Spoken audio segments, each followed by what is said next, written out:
So good morning guys. तो चलिए start करते हैं आज के यानी कि 2 फरवरी के इंपॉर्टेंट करंट अफेयर्स को। तो इस प्रश्न में आपसे क्या पूछ रहे हैं, इंपॉर्टेंट प्रश्न मार्क करना कि अभी हाल ही में किस राज्य की उधवा झील को रामसर सूची में शामिल किया गया है। तो इसका सही उत्तर हो जाएगा झारखंड। तो एक्चुअली में अभी भारत से 4 नए स्थलों को रामसर सूची में शामिल किया गया। वो चारों कौन कौन से हैं? एक तो ये हो गया उधवा झील जो कि झारखंड से है, और ये झारखंड से पहला स्थल है जिसे रामसर स्थल का दर्जा मिला है, तो ये इंपॉर्टेंट हो जाएगा। ये झारखंड का एक पक्षी अभ्यारण्य है। इसके अलावा दूसरा है सिक्किम का खेचेओ पल्लरी वेटलैंड। ये बौद्धों और हिंदुओं दोनों का एक पूजनीय पवित्र स्थल है, और ये भी सिक्किम से आप कह सकते हो पहली रामसर साइट है सिक्किम से। बाकी जो 2 बचे हुए स्थल है वो तमिलनाडु से आते हैं। एक है सक्करकोट्टई पक्षी अभ्यारण्य और एक है थरथंगल पक्षी अभ्यारण्य। ये दोनों तमिलनाडु से हैं। तो इस तरह से 4 अभी नए हो गए। तो आप देखोगे भारत में टोटल कितने रामसर स्थल हो चुके हैं अब इन चारों को जोड़ने के बाद, तो 89 हो चुके हैं। तो सबसे ज्यादा उसी तरह से तमिलनाडु में ही होंगे, लेकिन अब तमिलनाडु में संख्या कितनी हो गई है? 20 हो गई है। दूसरे स्थान पे उत्तर प्रदेश है, उत्तर प्रदेश में 10 रामसर स्थल आते हैं। अच्छा, वेटलैंड मतलब क्या हो गया? आर्द्र भूमि से आप क्या समझते हो? आर्द्र भूमि जिसे दलदल भी कहा जाता है, यह वह भूमि क्षेत्र है जो वर्ष में कम से कम कुछ भाग के लिए कुछ समय के लिए पानी से ढका रहता है, दलदली भूमि। और अगर बात करें भारत का पहला रामसर स्थल कौन सा है? 2 है। केवलादेव नेशनल पार्क जो राजस्थान में है, और जो भारत की सबसे बड़ी खारे पानी की लगून झील है चिल्का लेक जो उड़ीसा में है। ये दोनों भारत के पहले रामसर स्थल है। इनको शामिल किया गया था 1981 में। सबसे ज्यादा रामसर स्थल मैंने आपको बता दिया तमिलनाडु में आपको मिलेंगे, अब 20 हो गई है इनकी संख्या। सबसे बड़ा रामसर स्थल पूछोगे तो पश्चिम बंगाल का सुंदरबन है, और सबसे छोटा पूछोगे एरिया वाइज तो हिमाचल प्रदेश में रेणुका है। और अभी कुछ दिन पहले हमने पढ़ा था उदयपुर और इंदौर वेटलैंड मान्यता प्राप्त शहरों की सूची में शामिल हुए थे। और आपको याद है रामसर ये ईरान में एक शहर है रामसर, जहां पर आर्द्र भूमियों के संरक्षण के लिए कन्वेंशन हुआ था, सम्मेलन हुआ था। कब? 2 फरवरी 1971 को। इसीलिए तो हम हर साल 2 फरवरी को वर्ल्ड वेटलैंड डे, विश्व आर्द्र भूमि दिवस के रूप में मनाते हैं। और भारत ने 1 फरवरी 1982 को रामसर कन्वेंशन पर हस्ताक्षर किए थे। ये पॉइंट भी याद रखना। और एक प्रश्न मैंने आपसे पूछा था कि भारत की आर्द्र भूमि को कितने भागों में बांटा जाता है, क्योंकि ये प्रश्न एग्जाम में आया था। तो उस वक्त जब मैंने आप लोगों से पूछा था लास्ट टाइम, आप इसमें से शायद किसी ने भी उत्तर नहीं दिया था, तो अभी उत्तर मैं आपको बताता हूं। इसका उत्तर हो जाएगा 8। भारत की आर्द्र भूमियों को 8 भागों में बांटा जाता है। अब कौन कौन से वो 8 भाग हैं इसके बारे में थोड़ा डिटेल अलग हो जाएगा करंट अफेयर से पार्ट ये हटके, वो हम हमारी जो PYQ वाली सीरीज है वहां पे इसको सॉल्व करेंगे, तब मैं आपको बताऊंगा। अभी जो करंट वाला पार्ट था और जो स्टैटिक पार्ट थे वो मैंने सारे आपको करवा दिए, इनको ध्यान में रखना है। अगला प्रश्न देखते हैं, इंपॉर्टेंट प्रश्न मार्क कर लेना इसको। फिर अगला प्रश्न क्या पूछ रहा है? अगला प्रश्न भी इंपॉर्टेंट है कि अभी हाल ही में पॉली उमरिगर पुरस्कार से किसे सम्मानित किया गया? तो सही उत्तर हो जाएगा जसप्रीत बुमराह को। तो अभी BCCI ने 2025 के लिए अपने वार्षिक पुरस्कारों की घोषणा कर दी है। तो इसमें जो इंपॉर्टेंट अवार्ड्स है वो मैं आपको बता रहा हूं। वैसे तो बहुत सारी लिस्ट है, बहुत लंबी लिस्ट है। तो एक तो ये याद रखना, पॉली उमरिगर पुरस्कार, सर्वश्रेष्ठ अंतरराष्ट्रीय पुरुष क्रिकेटर को ये पुरस्कार दिया जाता है, पॉली उमरिगर पुरस्कार। तो किसे मिला? जसप्रीत बुमराह को मिला है। जसप्रीत बुमराह, अभी ये नाम बहुत न्यूज में है, बहुत सारे पुरस्कार इनको मिले हैं। 2-3 मैं आपको बताऊंगा, वो आप याद रखना। पहले इसमें और अवार्ड्स देख लेते हैं फिर बताता हूं। एक तो ये पॉली उमरिगर हो गया। इसके अलावा colonel CK Naidu lifetime achievement award दिया गया सचिन तेंदुलकर को। सर्वश्रेष्ठ महिला अंतरराष्ट्रीय क्रिकेटर चुना गया स्मृति मंधाना को। BCCI स्पेशल अवार्ड मिला R अश्विन को। और वनडे में सर्वाधिक रन बनाने वाली महिला खिलाड़ी ये स्मृति मंधाना है, जबकि वनडे में सर्वाधिक विकेट लेने वाली महिला खिलाड़ी दीप्ति शर्मा है। तो इन अवार्ड्स में ये 4-5 इंपॉर्टेंट पॉइंट्स हैं, ये पुरस्कार हैं, अवार्ड्स हैं, ये मैंने आपको बताया, ध्यान में रखना। अब मैं आपको बताता हूं जसप्रीत बुमराह और स्मृति मंधाना का नाम आपको क्यों याद रखना है। अभी जो ICC अवार्ड्स की घोषणा हुई थी उसमें भी 2 पुरस्कार जसप्रीत बुमराह को मिले। कौन से? एक तो उनको वहां पे सर गारफील्ड सोबर्स ट्रॉफी मिली थी जो दी जाती है ICC men's cricketer of the year को। तो जसप्रीत बुमराह उनको चुना गया। अभी मैं केवल जसप्रीत के बारे में बात कर रहा हूं, बाकी और की चर्चा नहीं कर रहा हूं, है ना। तो एक तो आप देखोगे ये क्रिकेटर ऑफ द ईयर पुरुषों में जसप्रीत बुमराह चुने गए। उसके अलावा men's test cricketer of the year भी चुने गए थे जसप्रीत बुमराह। तो वहां पे 2 अवार्ड मिल गए। एक स्मृति मंदाना का नाम भी था क्या? हाँ, ये रहा। ODI cricketer of the year में महिलाओं में चुना गया था स्मृति मंदाना को, तो ये भी आपको ध्यान रखना है। बीसीसीआई अवार्ड्स, आईसीसी अवार्ड्स, दोनों जगह इनके नाम है, तो दोनों आपको ध्यान रखने पड़ेंगे। बाकी बीसीसीआई अवार्ड्स की हमने बात की थी, तो बीसीसीआई मतलब board of control for cricket in India, स्थापना होती है 1928 में, हेडक्वार्टर मुंबई में मिल जाएगा। इसके सचिव सेक्रेटरी है देवजीत सेकिया, वर्तमान में प्रेसिडेंट है रोजर बेन्नी, पहले प्रेसिडेंट का नाम एग्जाम में आ चुका है आर.ई. ग्रांट गोवन। अभी फिर अगले में पूछ रहे हैं, अभी हाल ही में सोनम लोसार त्योहार ये मनाया गया, ये किस समुदाय के द्वारा मनाया जाता है? तो आंसर हो जाएगा तमांग समुदाय। तो हर साल ये त्योहार नेपाल में तमांग समुदाय के द्वारा नए साल के तौर पर मनाया जाता है। भारत में इसे सिक्किम और दार्जिलिंग में मनाया जाता है।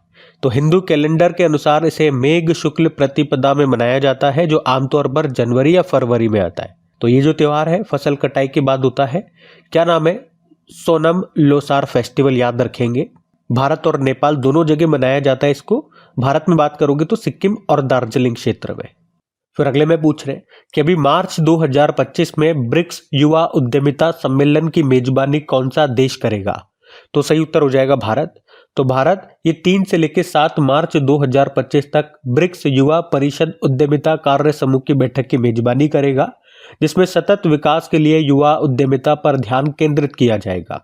इसका आयोजन यहाँ पे युवा मामले व खेल मंत्रालय के द्वारा किया जाएगा। थीम भी है सतत विकास के लिए युवा उद्यमिता। अच्छा, ये ब्रिक्स युवा परिषद उद्यमिता कार्य समूह बैठक का मुख्य उद्देश्य क्या है? तो युवा उद्यमियों के बीच अंतरराष्ट्रीय सहयोग को बढ़ावा देना और ब्रिक्स देशों के भीतर नए अवसर पैदा करना। अच्छा, वैसे आपको पता है ब्रिक्स 2024 में जो इसकी 16वीं बैठक हुई थी उसकी अध्यक्षता की थी रशिया ने, और 2025 में ब्रिक्स समिट को होस्ट कर रहा है, जो कि इसका 17वां नंबर का बैठक होगा, 17th सत्र होगा। कहाँ पे? ब्राजील में। ब्रिक्स की बात करते हैं तो ब्रिक्स में भी नए नए तरह के प्रश्न बन सकते हैं। पहले तो आप ये याद रखना, इसकी जो पहली बैठक हुई थी 2009 में हुई थी यकिंतबर्ग रशिया में, और 2010 में फिर साउथ अफ्रीका इसमें शामिल हो गया था, तो इसका पूरा नाम हो गया था ब्रिक्स। ब्रिक्स मतलब इसमें पहले ब्राजील, रशिया, इंडिया, चाइना थे। 2010 में एस आ गया, यानी कि साउथ अफ्रीका आ गया। फिर हमने देखा 2024 में इसमें 4 नए मेंबर बन गए। वैसे तो 6 मेंबर शामिल हुए थे होने में तो, लेकिन अर्जेंटीना में नई सरकार बन गई थी, उन्होंने मना कर दिया था। एक सऊदी अरब है, सऊदी अरब ने लास्ट मोमेंट में मना कर दिया शामिल होने से, तो फाइनली 4 देश शामिल हुए थे, यूएई, ईरान, इजिप्ट और इथोपिया। तो उस तरह से उसमें 9 मेंबर हो गए। और अभी 2025 में इसका 10वां सदस्य बन गया, कौन सा? इंडोनेशिया 10वां सदस्य है, याद रखना, 11वां नहीं है। और अभी कुछ दिन पहले हमने पढ़ा था ब्रिक्स ग्रुप का नया पार्टनर स्टेट कौन सा बन गया, भागीदार देश? तो वो नाइजीरिया बना था। ठीक है। और अभी हमने प्रश्न में क्या पढ़ा कि इस साल मार्च में ब्रिक्स युवा उद्यमिता सम्मेलन की मेजबानी ये भारत करेगा, ये भी आपको ध्यान रखना है। अगला प्रश्न देखते हैं। फिर अगले में पूछ रहे, अभी हाल ही में ऑन्कोसेरसियासिस को खत्म करने वाला पहला अफ्रीकी देश कौन सा बन गया है? तो उत्तर होगा नाइजर। तो अभी वर्ल्ड हेल्थ ऑर्गेनाइजेशन ने घोषणा की है कि नाइजर ये अफ्रीकी क्षेत्र का पहला देश बन गया है जिसने आधिकारिक तौर पर ऑफिशियली ऑन्कोसेरसियासिस को खत्म कर दिया है। क्या है ये ऑन्कोसेरसियासिस? तो इसे रिवर ब्लाइंडनेस के नाम से भी जानते हैं। ये संक्रमित ब्लैक फ्लाई के काटने से होने वाला परजीवी रोग है जिससे अंधापन हो सकता है, ब्लाइंडनेस। ये है ऑन्कोसेरसियासिस। तो अब नाइजर इस बीमारी को खत्म करने में कोलंबिया, इक्वेडोर और ग्वाटेमाला और मेक्सिको के साथ शामिल हो गया है। अच्छा, अगर पूछे ना कि वर्ल्ड हेल्थ ऑर्गेनाइजेशन ने ऑन्कोसेरसियासिस नियंत्रण कार्यक्रम कब शुरू किया था?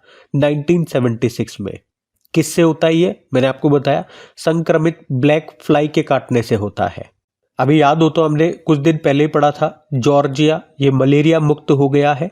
मलेरिया मुक्त होने वाला विश्व का ये 45वां देश बना। उससे पहले हमने पढ़ा था कि भारत ट्रैकोमा मुक्त हो गया, जॉर्डन कुष्ठ रोग मुक्त, लेप्रोसी फ्री कंट्री हो गया जॉर्डन। और अब हम पढ़ रहे कि अफ्रीकी देश नाइजर ये पहला देश बन गया ऑन्कोसेरसियासिस से मुक्त होने वाला, उसको खत्म करने वाला। ठीक है, ये ध्यान रखना, इंपॉर्टेंट प्रश्न रहेगा। नाइजर की स्टैटिक भी देख लेते हैं। तो देखो, नाइजर की कैपिटल नियामे होती है, करेंसी है वेस्ट अफ्रीकन CFA फ्रैंक। और आपको याद होना चाहिए नाइजर अभी न्यूज में था, पिछले साल नवंबर की ये बात है।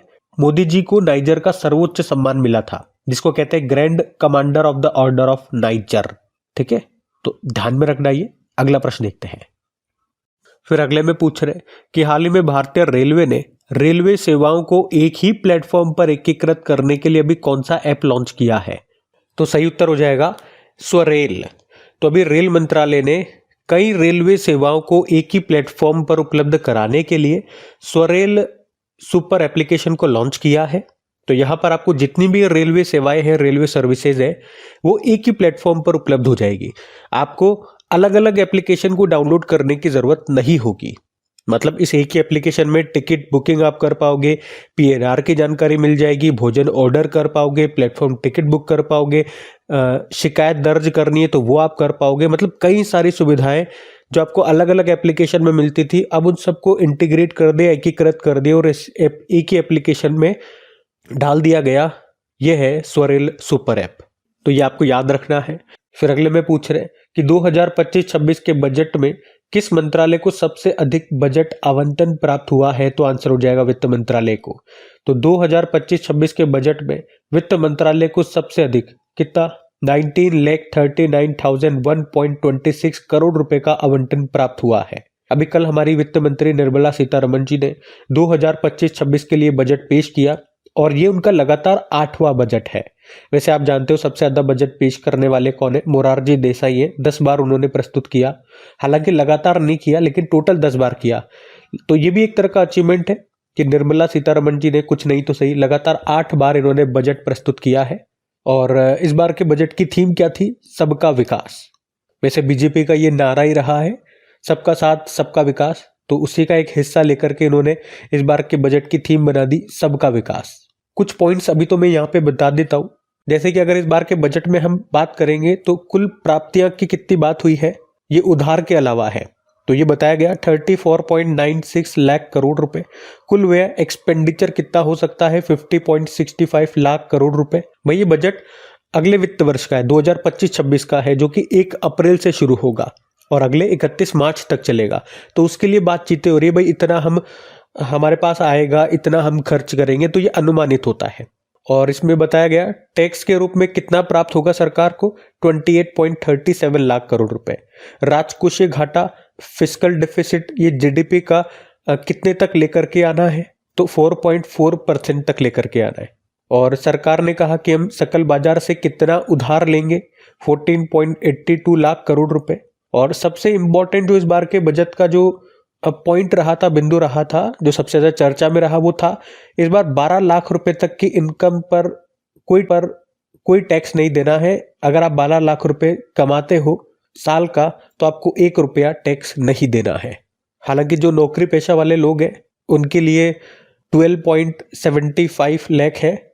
वैसे टैक्स स्लैब में अगर बात करें तो किस हिसाब से है, तो इन्होंने कहा 4 लाख रुपए तक तो कोई टैक्स नहीं है, 4 से 8 लाख में 5% है, 8 से 12 लाख में 10% है, 12 से 16 लाख में 15% है, 16 से 20 लाख में 20% है, 20 से 24 लाख में 25% है और 24 से ज्यादा में अगर आप कमाते हो तो 30% टैक्स लगेगा आप पे। बहुत से स्टूडेंट कंफ्यूज हो सकते हैं। अभी तो मैंने कहा 12 लाख तक कोई टैक्स नहीं है, तो यहाँ पे देखो लिख तो रहा है 4 से 8 लाख में 5%, 8 से 12 लाख में 10%। तो ये एप्लीकेबल तभी होगा जब आप 12 लाख रुपए से ऊपर कमाओगे, तो फिर ये वाला आप पे लगेगा। नहीं कमाते हो तो नहीं लगेगा, ये मतलब है इसका। ठीक है, तो फिर अभी अगला प्रश्न देखते हैं। फिर अगले में पूछ रहे कि अभी भारतीय तटरक्षक दिवस ये कब मनाया गया? हर साल 1 फरवरी को मनाया जाता है। तो हर साल 1 फरवरी को भारतीय तटरक्षक दिवस के रूप में मनाया जाता है। तो इस बार ये इसका 49वां 49th नंबर का स्थापना दिवस मना रहा है। वैसे भारतीय तटरक्षक बल के बारे में मैं आपको बताऊं तो इसकी स्थापना 1 फरवरी 1977 में हुई थी। स्थापना किस समिति की सिफारिश पे हुई? रुस्तम जी समिति। उद्देश्य है समुद्र में तस्करी और अवैध गतिविधियों से निपटना और भारत के समुद्री संसाधनों की रक्षा के उपाय सुझाना। और जो भारतीय तटरक्षक बल का पहला जहाज था वो ICGS कुठार था। ICGS मतलब होता है इंडियन कोस्ट गार्ड शिप, जैसे होता है ना INS आप पढ़ते हो, इंडियन नेवल शिप होता है वो। और इसके पहले महानिदेशक कौन रहे? VA कामत रहे। अभी वर्तमान में इसके महानिदेशक 26वें नंबर के कौन है? Director general S Paramesh Sivamani है। इसका मुख्यालय नई दिल्ली में है और इसका आदर्श वाक्य होता है मोटो वयम रक्षा। ठीक है, तो ये भी ध्यान में रखना। अगला प्रश्न देखते हैं। फिर अगले में पूछ रहे कि अभी हाल ही में मनोज कुमार ने संन्यास ले लिया है, उनका संबंध किससे है? तो आंसर होगा बॉक्सिंग। तो भारतीय बॉक्सिंग में 2 बार के ओलंपियन और 2 बार कॉमनवेल्थ गेम्स में गोल्ड और ब्रोंज मेडल विजेता मनोज कुमार ने अभी संन्यास ले लिया है। तो मनोज कुमार का नाम याद रखेंगे, इनका संबंध बॉक्सिंग से है। इन्हें अर्जुन अवार्ड मिल चुका है 2014 में। ये हरियाणा के हैं, हरियाणा का भीम अवार्ड होता है 2018 में इनको मिला था, हरियाणा सरकार देती है। और साउथ एशियन गेम्स में 2016 में इन्होंने गोल्ड जीता था। कॉमनवेल्थ गेम्स 2010 में इन्होंने गोल्ड जीता था, हालांकि अभी संन्यास ले लिया। तो इतना ही आपको याद रखना है, मनोज कुमार का संबंध किससे है? बॉक्सिंग से है। ठीक है, अगला प्रश्न देखते हैं। फिर अगले में पूछ रहे हाल ही में Indian renaissance the Modi decade नाम की बुक को अभी किसने लॉन्च किया? तो आंसर होगा अमित शाह, हमारे गृह मंत्री हैं अमित शाह। और अभी इन्होंने ही Indian renaissance the Modi decade नाम की बुक को लॉन्च किया है। इस किताब को डॉक्टर ऐश्वर्या पंडित के द्वारा लिखा गया है। इस किताब में 27 प्रतिष्ठित लेखकों के लेख शामिल हैं। और ये जो बुक है ये 2014 से लेकर 2024 के दौरान प्रधानमंत्री नरेंद्र मोदी के नेतृत्व में भारत के राजनीतिक, आर्थिक, सामाजिक और सांस्कृतिक परिवर्तन पर आधारित है। बाकी ये थी आज की आपकी करंट अफेयर्स की क्लास। कमेंट करके जरूर बताइएगा सेशन आपको कैसा लगा। बाकी चलो अभी कल के करंट अफेयर्स का आपको क्विक रिवीजन करवा देते, सेशन एंड करते। इनका पीडीएफ आपको मिल जाएगा अपने टेलीग्राम चैनल पे, जिसका लिंक नीचे डिस्क्रिप्शन बॉक्स में गिवन है। तो कल पहला प्रश्न पूछा था, अभी पहला रायसीना मध्य पूर्व सम्मेलन कहाँ पे हुआ? यूनाइटेड अरब अमीरात में। फिर पूछा BCCI life time achievement award किसे मिला? सचिन तेंदुलकर को। फिर पूछा हाइड्रोजन ट्रांसपोर्ट पाइप विकसित करने वाली भारत की पहली कंपनी बन गई टाटा स्टील। फिर पूछा आई स्पोर्ट पोर्टल लॉन्च किया किसने? सेबी ने। फिर पूछा अभी किस भारतीय को नासा के एक्सियोम 4 मिशन के लिए चुना गया? शुभांशु शुक्ला। फिर पूछा आईबीए बैंकिंग टेक्नोलॉजी अवार्ड्स में किस बैंक ने लगातार दूसरी बार 7 श्रेणियों में पुरस्कार जीता? City union bank. फिर पूछा स्वीकृत राष्ट्र महत्वपूर्ण खनिज मिशन की अवधि क्या रखी गई? 7 साल। और 10वें विज्ञान 5 विज्ञान फिल्म फेस्टिवल का उद्घाटन हुआ कहाँ पे? गोवा में। और यूरोड्रोन कार्यक्रम में कौन सा देश शामिल हो गया? भारत। फिर आखिरी प्रश्न पूछा था शहीद दिवस हमने मनाया अभी 30 जनवरी को, और भारत में 30 जनवरी को ही विश्व कुष्ठ रोग दिवस भी होता है, हम बात कर चुके इस पे पहले। बाकी चलो अभी कल का होमवर्क प्रश्न भी देख लेते और सेशन एंड करते हैं। तो कल आपसे पूछा था रेलवे बोर्ड के नए अध्यक्ष और सीईओ कौन बन गए? तो आंसर हो जाएगा सतीश कुमार। आप सभी ने प्रश्न का बिल्कुल सही उत्तर दिया। अब ये रहा आज का आपका होमवर्क प्रश्न।